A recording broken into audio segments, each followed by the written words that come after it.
Hey folks, how's it going? Dr. Spin. Eclectic album reviews and gentle musical meanderings. I got good news and I got bad news. The good news is I've been on vacation this summer and I spent a lot of time during vacation listening to a lot of new music. I've had a lot of great experiences with it and I got a lot of music I'm super duper excited about it. But the bad news is I got really backed up on documenting all this stuff for you. So I'm going to do something I don't normally do, is I'm going to take this opportunity to just go through all the stuff I've listened to this summer, get it documented so you guys can kind of check it out and get caught up and see where I'm pointing for my listening to the rest of this fall semester. Now, there's a lot of music to go on here, 24 albums worth. So I'm not going to spend a whole bunch of time on each album elucidating, talking very much about it. I want to just get the examples out to you and give you a little bit of my first impressions on it. So make yourself comfortable, go grab yourself a cup of coffee, and just let yourself get exposed to some new stuff and see where it takes you. I'm going to start off with Artooj Aftab, Vijay Iyer, and Shahzad Ismaily's Love in Exile.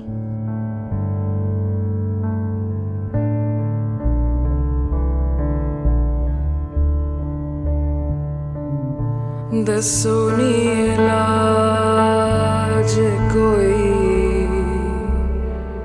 टूटे हुए दिलदार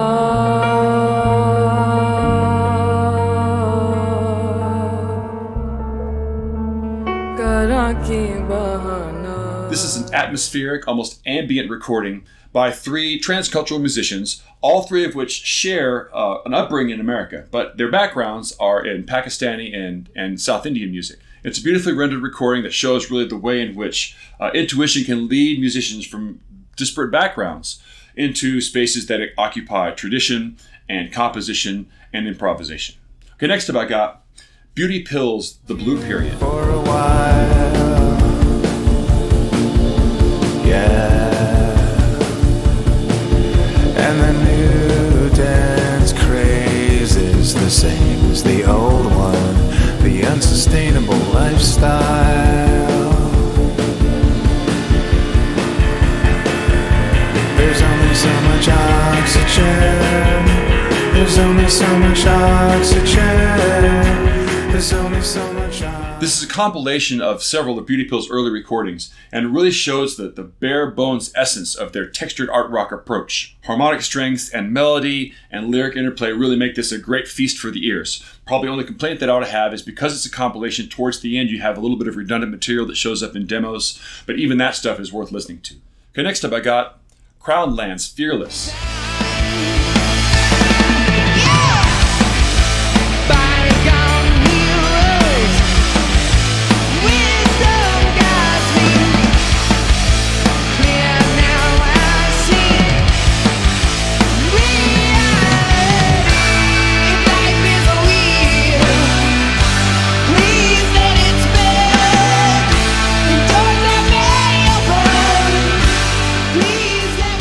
Yes, I realize this is possibly an example of like algorithmic rock that refers to the Caressive Steel to Hemisphere's era of Rush, which I call like their high progressive period. But I really don't care. Rush is pretty much retired, and if there's going to be somebody that takes the reins and pushes that era of their composition forward, these guys do it with such a reverence. I really can't be bothered by the fact that they're doing what they're doing. Okay, next up I got David and David's Boomtown. She keeps her back against the wall.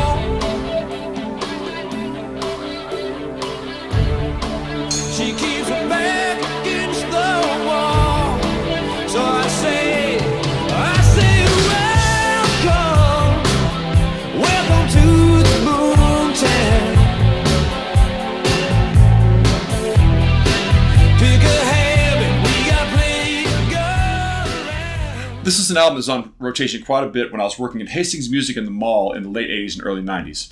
It's a great example of really clean late 80s songwriting. And David Barrowald of David & David had some connections with Kevin Gilbert. And it's kind of interesting to see how there's some overlap between their two writing styles. Okay, next up I got Miles Davis's Big Fun.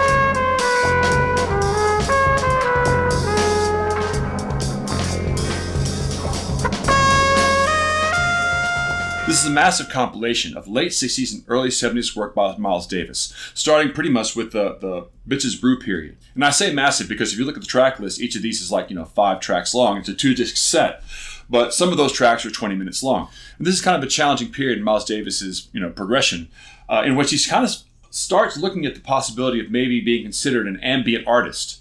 And that's something that Bill Laswell later on picked up on and kind of took forward in the mid to late 90s. So as such, it's a massive piece of music that takes quite a bit of investment to listen to. You have to, set aside time in your calendar to check it out, but the dividends are completely worth it. Okay, next up I got Vilhjálmur Einarsson, and I'm not going to try to pronounce this one, but it translates from the Icelandic into songs with poetry. Og veit að það konan sem kyndir ofnin minn, sem kyndir ofnin minn, sem út með ösku fer og eldast honum og illíðar upp hjá mér, læðist út úr stofunni og lokar á eftir. This is pretty pure and simple, a collection of Icelandic folk songs that I picked up mainly for research purposes. And although this may not get a whole lot of traction in the long run, I did want to give some space to breathe inside of it, my regular listening. And so it's a nice change of pace from a lot of the other things that you'll find on this collection of stuff. Okay, next up I got Ekiti Sounds, Drum Money. Now you the right jig, now you the fire person, now you the carry heat, now you the share that, now you the shout rocks, now you the hold this, now you the say go, now you the say waka, now you the say stop, now you the say this. Where's all the one? You the chairman, now you the chairman, now you the chairman, nobody move. Now you the chairman, now you the chairman, you the control how everybody groove. Now you the chairman, now you the chairman, now you the chairman, nobody move. Now you the chairman, now you the chairman, now you the control how everybody move.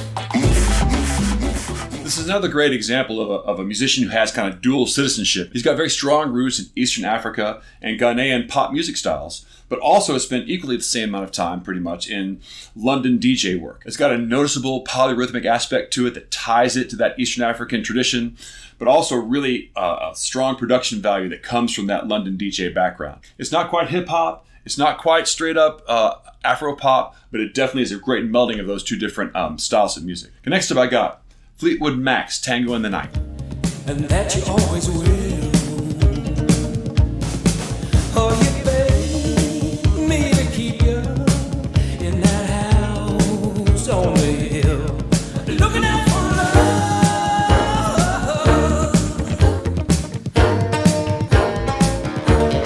big, big love.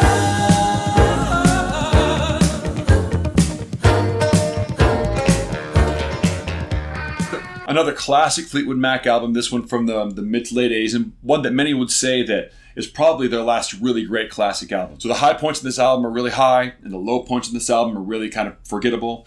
And although this is an album that was kind of headed up by Lindsey Buckingham, you can definitely see how the personalities within the band are really trying to assert themselves as they're splintering apart. And shortly after this, Fleetwood Mac would kind of break up, and that would be the end of their big period. But there's some really great stuff in this album that's well worth checking out in isolation from its 80s period. Okay, next up I got Gentle Giant's Interview.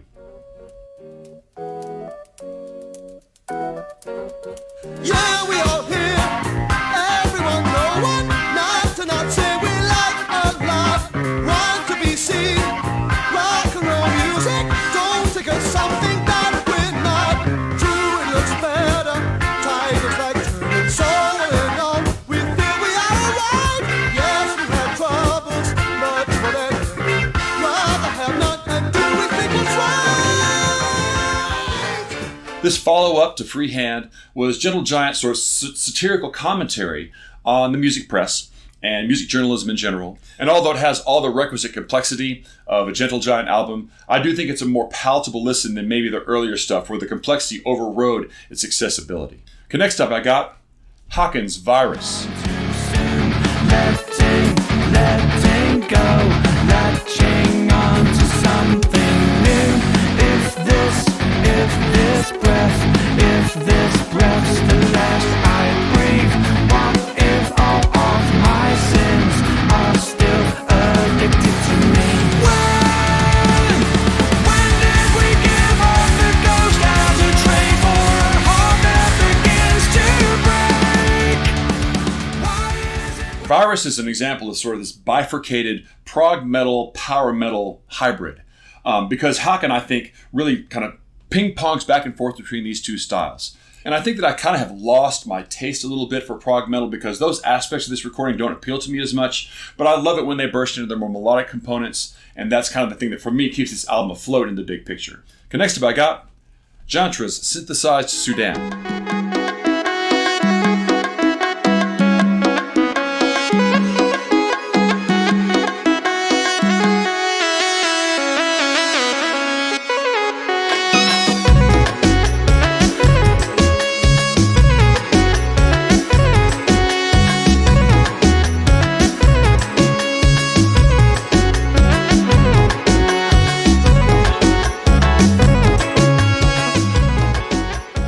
Jantra is a cult status synthesizer player from Sudan, and by that I mean he doesn't play a whole lot of gigs. He's a little bit of a reclusive figure even in that arena, and because of that has this kind of legendary status attached to him. But he's a fascinating player in that style of this sort of Sudanese synthesizer music that you saw Hama release on his album Humesa from a couple of years ago. And also has the added kind of production value of being this hybrid release where they found old recordings of his and mixed them down with data pulled from his synthesizer. So anybody who knows anything about that process, please let me know because I'm really interested about how they did that for this recording. Okay, next up I got the Lemon Twigs, Everything Harmony. To know that gravity is working till you're one day walking tall, and know that nothing is for certain, and no one can close the curtain by. Baby, I don't need someone to turn around. Maybe all you need are both feet on the ground. You can try any time of day. Of course, my first easy comparisons to listening to the Lemon Twigs is, relating to them to the Beatles and to Jellyfish. But also, it's not very often I get to compare a band to Simon and Garfunkel and the Beach Boys and feel good about that comparison. But those frames really fit this album. I think there's parts of this that really almost could be compared to the majesty of Pet Sounds. So this is an album that really made a huge impact on me from the very beginning, and I cannot get enough of it. It's so beautiful, harmonically and melodically. This is a real big contender that's going to have some serious legs as we go into the next few months. Okay, next up I got Midwife and Vyva Melinkolya's Orbweaving.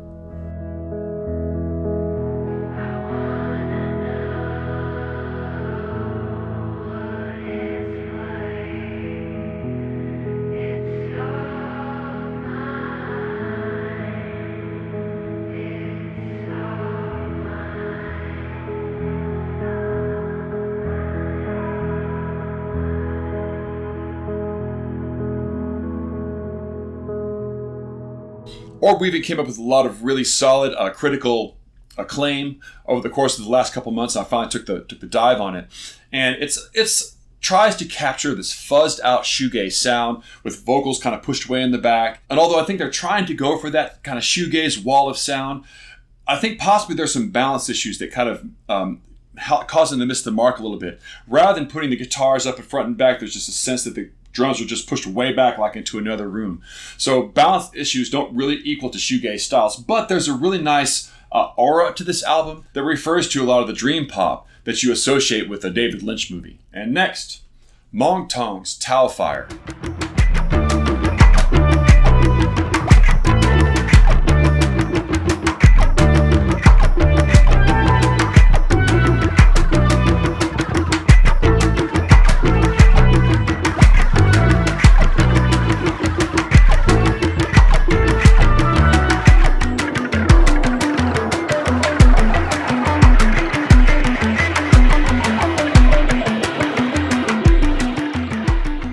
Mong Tong is an experimental electronic group out of Taiwan. And they have in the past always pulled on sort of traditional Chinese and local music as part of their sound collage approach to their style. And on this one, they also pull on some Balinese and gamelan styles for sounds and compositional effect that I think really push this out into a different space. There's also a really interesting spoken word piece on here that alludes to some of the propaganda and political environments of World War II. Next up I got more Mother's Jazz Codes. Woody Shaw elevator out of town.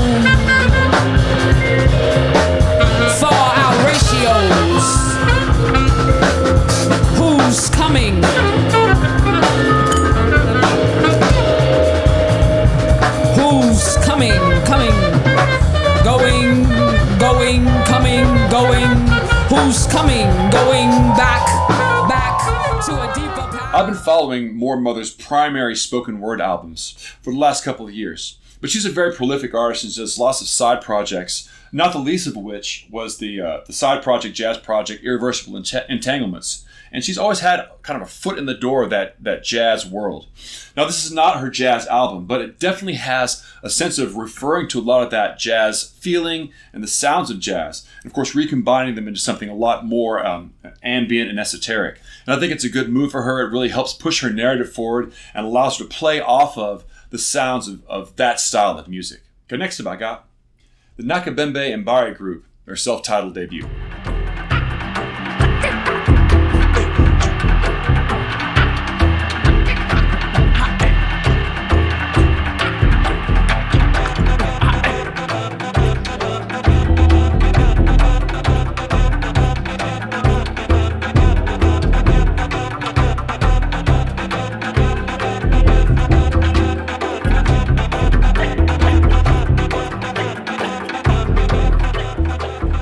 This is a collection of recordings by Ugandan xylophone troupe, the Nakibembe Embaire group. And most of the recordings on this album are actually very authentic. There's 6 or 7 recordings, and 3 of them are just the group playing the marimba that sort of defines their style. But things get really weird and very interesting when they collaborate with the Indonesian group Gabor Modus on Marandai. During these recordings, they hooked up MIDI controllers to some of the keys to the xylophone, and used to trigger other things, other voices, other sounds. And that creates a lot of texture on those particular recordings that are really, really fascinating. Okay, next up I got Panchiko's Death Metal. Holding on to someone special, educating someone who's mental, giving the fat pics a facial. We all listen to death metal.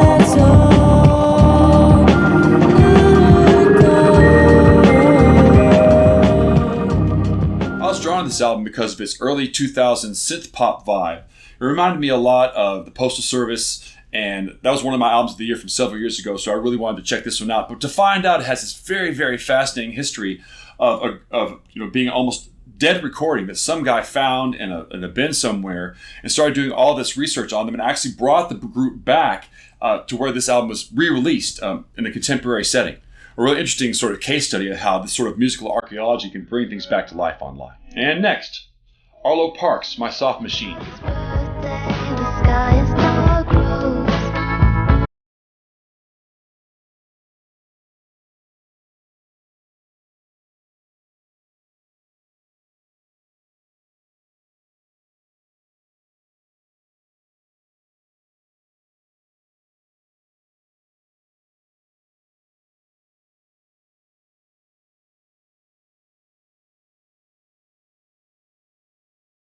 This is Arlo Parks' follow-up to her super impressive debut from a couple years ago, and it still captures that coffee shop R&B vibe from that album. It does expand on the sonic palette of its predecessor. There's a song on here that just has straight-up indie guitars. Some of them feel a little bit more like more contemporary production styles, but still her vocals, silky smooth vocals, and her intimacy on this album is still preserved from the previous one. Next up I got Queens of the Stone Age in Times New Roman.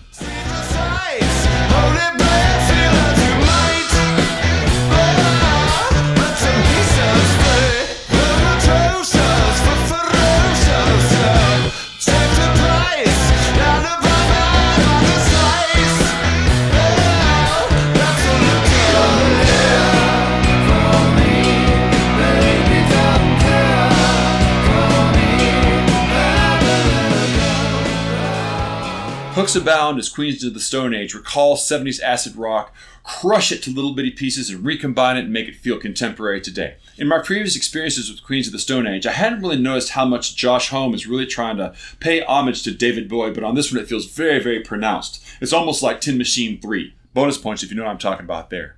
Next one up is Sleep Tokens, Take Me Back to Eden.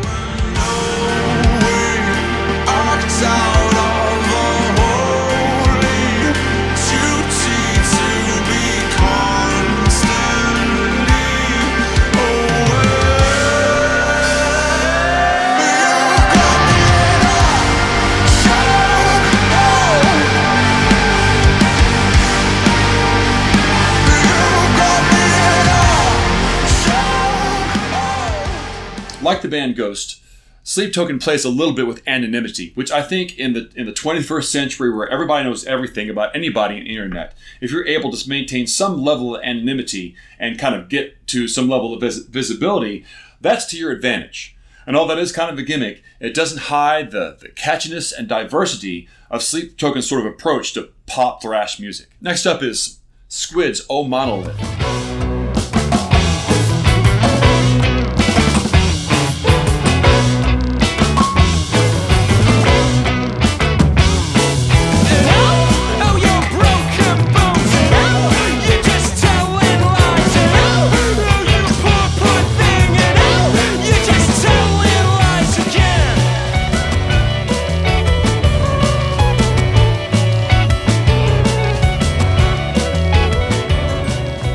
Again, another great follow-up to an excellent debut that expands on the sort of mission statement that they had at the outset. I'd call it proggy post-punk with intentionally hysterical vocals that are executed by the drummer, put in the same general category of music as like Primus and Black Midi. Okay, next up, Squirrel's Silver Haze.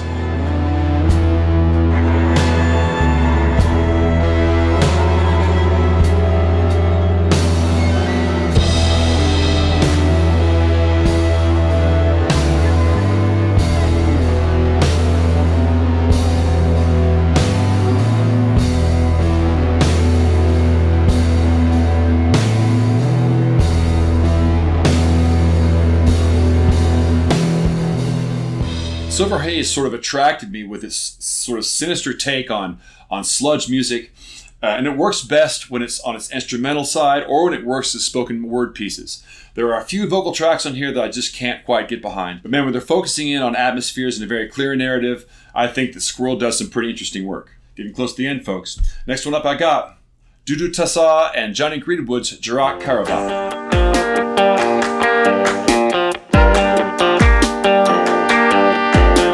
وانت عيني وعيني تعشقك يا محلاك ومعدة بمنطقك والنبي مخرز فوقك. In a way, this is sort of the spiritual successor to Johnny Greenwood's Junoon album from a couple years ago. There's a lot you could say about the layered cultural impact of this album, about how the identity of this album feels very Eastern, and Johnny Greenwood does such a great job of coming in and embellishing that without really changing it, and also how these two musicians, collaborators, bring in other vocalists from even more cultures to sing traditional songs that they expound upon. But the end result is a really profoundly engaging listen from beginning to end. And finally, Yes's Mirror to the Sky. Of a sky without fire.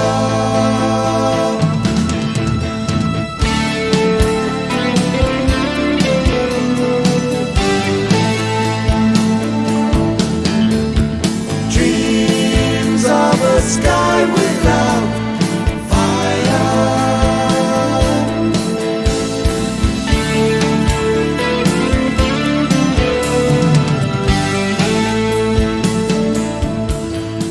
Of course, I got this album weeks ago when it first came out. If you know anything about me, Yes is one of my pet project bands. And this is an album that, again, you can talk a lot about Yes's identity as far as their current status of having no original members, but still moving forward with the Yes name, and whether this music is actually considered Yes music or not. From my opinion, it completely is. Under the general musical directorship of Steve Howe, Yes's music still continues to move forward. But with the influence of Billy Sherwood, I also think that Yes has gotten a comfort level and a way of working remotely that allows them to be productive still in a way that recalls some of their best work. Now, of course, this isn't close to the edge, but nothing since Close to the Edge has been close to the edge. So let's just kind of deal with that argument right now. But I do think that it fits very well in the Yes tradition because it allows the members that are currently in Yes to keep their voices and still add to what Yes is at its current iteration. And the result's a very decent contribution to the Yes canon. I think the only thing you could really say complaint-wise about it is that it's very clean recording. I think that some of the grit that you're missing from the early iterations of Yes in the 70s it has become a little bit polished here. There's a sense that the countercultural aspect of what produced Yes in the first place is sort of pushed to the background a little bit. But I do love it, and I think it's an album that a Yes fan should take their time to listen to. I know this probably ended up being a very long post, and I really try to keep things under 20 minutes if at all possible. But those of you that made it all the way to the end, you've probably been my most dedicated viewers, and I really appreciate that. So you know that if you want to find out more about this stuff, please like and subscribe and share it out with your friends. And you should follow me over on Spotify. All of these are going to go up on the 2023 playlist. This is going to blow up in the next week or two. Also, all 25 of these albums are going to form the basis of Tier 5. So these are the albums that are going to be setting the standard for everything I'm listening to in the fall.